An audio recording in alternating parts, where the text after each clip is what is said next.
بسم اللہ الرحمن الرحیم۔ شروع کرتا ہوں اللہ کے نام سے جو دلوں کے راز جانتا ہے۔ کربلا کی داستان، پہلا حصہ۔ کربلا کی دوپہر کی حیرت انگیز داستان سننے سے پہلے ایک لرزہ خیز اور دردناک منظر ذہن میں لائیے۔ صبح سے دوپہر تک خاندان نبوت کے چشم و چراغ بجھ چکے تھے، سوائے ایک نواسۂ رسول امام حسین علیہ السلام کے۔ ان کا کیا عالم ہے!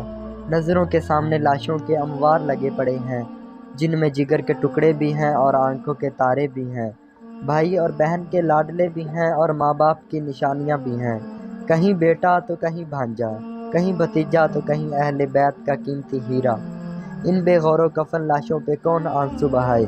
دوسری طرف ایک تنہا ابن حیدر کی ذات اور دونوں جہان کی امیدوں کا ہجوم۔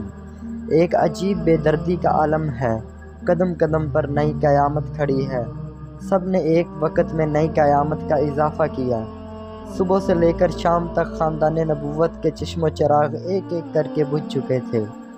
دوسری طرف اہل بیت کی خواتین ہیں اور رسول اللہ صلی اللہ علیہ وسلم کی بیٹیاں، سوگوار مائیں غم زدہ ہیں، جن کی گود خالی ہو چکی ہے، جن کی گود سے شیرخوار بچہ بھی چھین لیا گیا ہے، جن بہنوں کے دل موم سے بھی نرم تھے، ان پر غموں کے پہاڑ ٹوٹ پڑے ہیں۔ اب تنہا ابن حیدر کی ذات باقی ہے، جو لوٹے ہوئے قافلے کی آخری نشانی ہے۔ اب وہ بھی رختے سفر باندھ رہے ہیں۔ خیمے میں کوہرام برپا ہے، کبھی بہن کو تسکین دیتے ہیں اور کبھی شہربانوں کو تلقین فرما رہے ہیں، کبھی لختے جگر کو سینے سے لگاتے ہیں اور کبھی بہنوں کو پیاس بھری نگاہوں سے دیکھ رہے ہیں۔ ایک عجیب کشمکش میں گرفتار ہیں۔ کبھی خیال آتا ہے کہ ہمارے بعد اہل خانہ کا کیا حال ہوگا اور لوگوں کے ساتھ دشمن کیا سلوک کریں گے۔ دوسری طرف شوق شہادت انتظار میں ہے۔ بالآخر امام حسین علیہ السلام نبوت کے تاج میدان کربلا میں جانے کے لیے تیار ہو گئے۔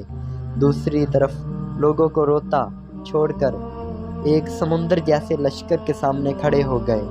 اب یہاں ٹھہر جائیے، ایک خوفناک منظر ذہن میں لائیے اور خیال کریں کہ ساری داستان میں یہ وہ مقام ہے جہاں ہر انسان کا دل شک ہو جاتا ہے، بلکہ پتھروں کا دل بھی پانی ہو کر بہنے لگتا ہے۔ 3 دن کا بھوکا پیاسا مسافر اکیلا 22,000 تلواروں کی زد میں ہے۔ دشمن چاروں طرف سے بڑھتے چلے جا رہے ہیں۔ دروازے پر اہل بیت کی شہزادیاں یہ سارا منظر دیکھ رہی ہیں۔ ہر پل دل گہرے سمندر کی زد میں ڈوبا چلا جا رہا ہے۔ کبھی منہ سے چیخ نکلتی ہے اور کبھی آنکھیں نم ہو جاتی ہیں۔ افسوس، آج پھولوں کی پنکھڑیوں پر قدم رکھنے والی شہزادیاں آج انگاروں کی تپش میں جل رہی ہیں، جن کے اشارے سے ڈوبا ہوا سورج واپس پلٹ جاتا ہے۔ سفینہ نظروں کے سامنے ڈوب رہا ہے، زبان نہیں کھلتی۔ دیکھتے ہی دیکھتے آنکھیں اپنے حسین کو حسرت بھری نگاہوں سے دیکھ رہی ہیں۔ ایک نشانے پر ہزاروں تیر چلے اور ہزاروں نیزے چلے۔ دیکھتے ہی دیکھتے فاطمہ کا لال گھن میں آ گیا۔ امام حسین جیسے ہی فرش پر گر پڑے، کعبے کے دروازے ہل گئے۔ یہ منظر دیکھ کر آسمان بھی خون کے آنسو رویا اور سورج بھی ڈوب گیا۔ کالی رات اور اندھیری رات کا منظر بن گیا۔ غریب کی آہ سے زمین کا کلیجہ پھٹ گیا۔ امید کی دنیا کا آخری چراغ بھی ڈوب گیا۔ وہ باپردہ خاتون جن کے سامنے روح الامین آنے سے پہلے اجازت لیتے تھے، وہ کربلا میں بغیر محرم کے صبر کر رہی ہیں۔ امام حسین علیہ السلام کا سر مبارک قلم کرنے کے بعد کوفیوں نے پیروں کے پران بھی اتار لیے۔ جس جسم مبارک پر نیزوں کے 32 زخم اور تلواروں کے 34 گھاؤ تھے، ابن سعد کے حکم پر یزیدیوں نے سید کی لاش کو گھوڑوں کی ٹانپوں سے روند ڈالا۔ حضرت زینب علیہ السلام اور حضرت شہربانو خیمے سے یہ سارا منظر دیکھ رہی تھی۔ یہ دیکھ کر چیخ مار کر گر پڑی۔ اس کے بعد شمر نے اور ابن سعد کہکے لگاتے ہوئے خیمے کی طرف بڑھے۔ بدبخت شمر نے اندر گھس کر عورتوں کے دوپٹے چھین لیے۔ حضرت زینب نے غیرت کی آگ میں سلگتے ہوئے کہا، شمر تیری آنکھیں پھوٹ جائیں، تو رسول اللہ صلی اللہ علیہ وسلم کی بیٹیوں کو بے پردہ کرنا چاہتا ہے۔ ہمارے چہروں کے محافظ شہید ہو گئے ہیں، اب دنیا میں ہمارا کوئی نہیں ہے۔ یہ مانا کہ تیری بے بسی نے تجھے دلیر بنا دیا ہے، لیکن کیا کلمہ پڑھانے کا احساس بھی بھول گیا ظالم؟ نہ مجھ سے محمد صلی اللہ علیہ وآلہ وسلم کی بیٹیوں کو بے پردہ کرنا چاہتا ہے۔ اللہ کا عذاب قہر میں نہ لا۔ تجھے اتنا احساس نہیں کہ ہم رسول اللہ صلی اللہ علیہ وسلم کے نواسیاں ہیں، جس نے حاتم طائی کی بیٹی کو اپنی چادر اڑائی تھی؟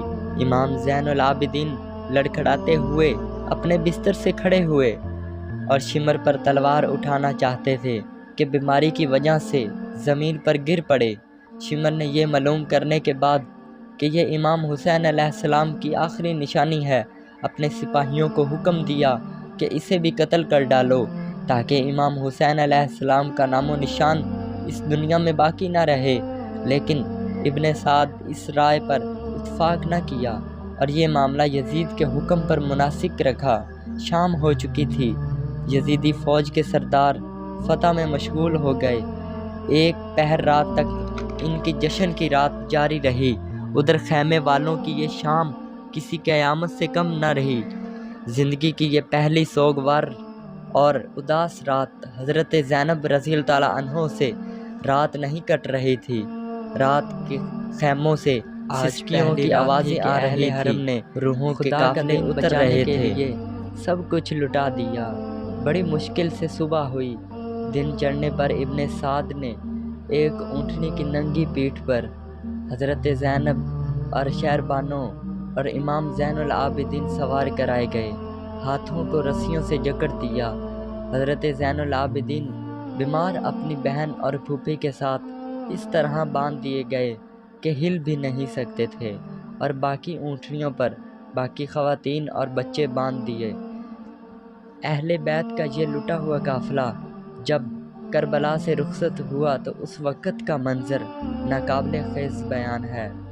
واقعہ کربلا کے ایک شخص کا بیان ہے کہ امام حسین علیہ السلام کا سر مبارک نیزے پر لٹکایا اہل بیت کے آگے آگے تھے۔ پیچھے 72 اہل بیت کے کٹے ہوئے سر نیزوں پر لے آ رہے تھے۔ یہ دیکھ کر حضرت زین العابدین یہ منظر دیکھ کر غش پہ غش کھا کر گر رہے تھے۔ حضرت شہر بانو انہیں کسی نہ کسی طرح سنبھال رہی تھی۔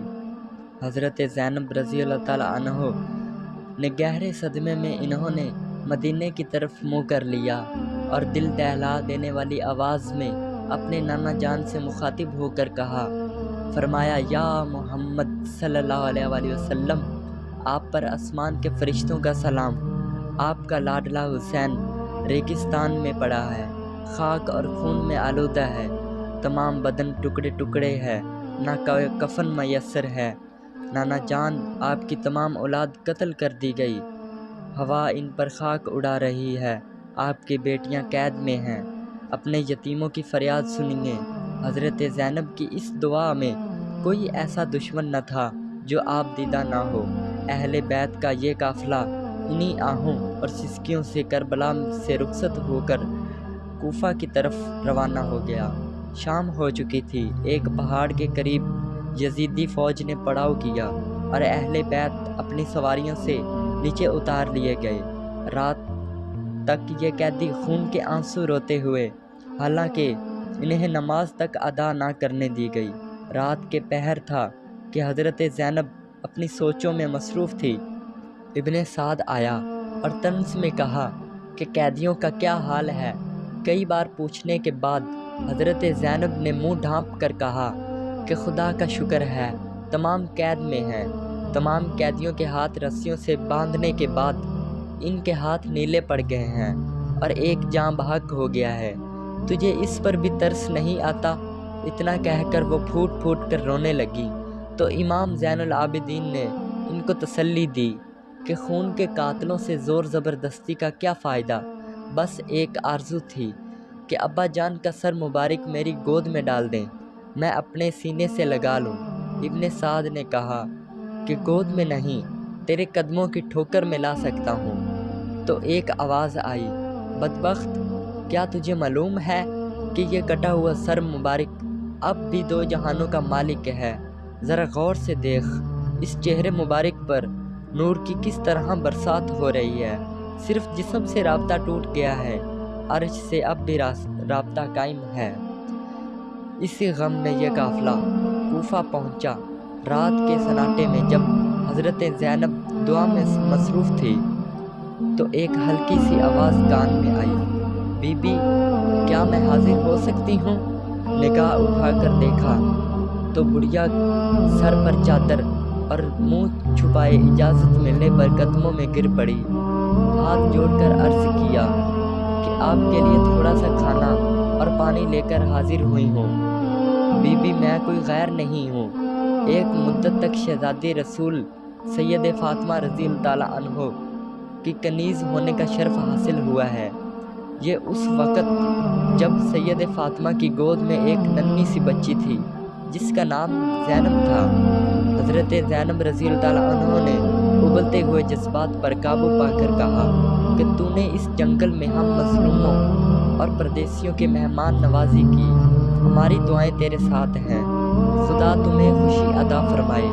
بڑھیا کو معلوم ہوا کہ یہی زینب ہیں تو چیخ مار کر لپٹ گئی اور اپنی جان بنت رسول پر قربان کر دی۔ اس طرح عشق اور اخلاص کی تاریخ میں ایک اور نئے شہید کا اضافہ ہو گیا۔